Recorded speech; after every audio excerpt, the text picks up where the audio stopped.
Why is a constitutional convention referendum on Alaska's ballot this fall?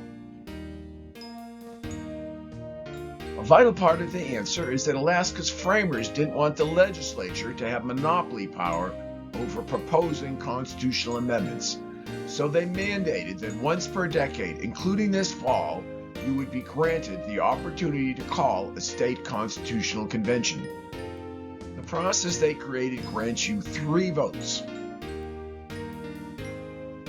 First, whether to call a convention. Second, if called, to elect delegates to the convention. And third, whether to approve the convention's proposals. Alaska's framers understood that the process of ordinary and higher lawmaking should be different. After all, if they were the same, there would be no point in having a written constitution. One reason higher lawmaking requires a different process than ordinary lawmaking is because the legislature has a conflict of interest when initiating, proposing, and ratifying fundamental laws concerning its own powers. Just as foxes shouldn't be placed in charge of guarding a hen house, government officials created by a constitution shouldn't be placed in charge of amending it. Each vote was to prevent the foxes from controlling one of the 3 critical stages of the constitution-making process. The first stage, where the people initiate the process via a referendum. The second stage, where the people elect a convention separate from the legislature to propose constitutional changes. And the third stage, where the people approve or reject each of the convention's proposed changes.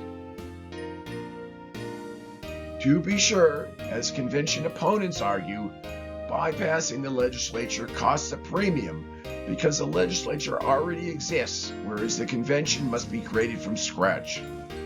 But the framers believed that this additional expense could be an investment, not merely a cost, because of the valuable benefits empowering the people could bring to constitution making. The framers also believed that a convention needed the same unlimited constitutional proposal power as the legislature, because allowing the legislature to limit a convention's proposals would be granting the fox control over the hen house. However, unlimited did not mean unaccountable. The framers granted ratification power to neither the legislature nor a convention. They granted it to the people via a statewide referendum.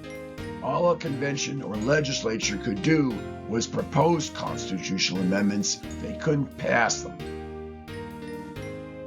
For more information about Alaska's constitutional convention process, see the Alaska State Constitutional Convention Clearinghouse.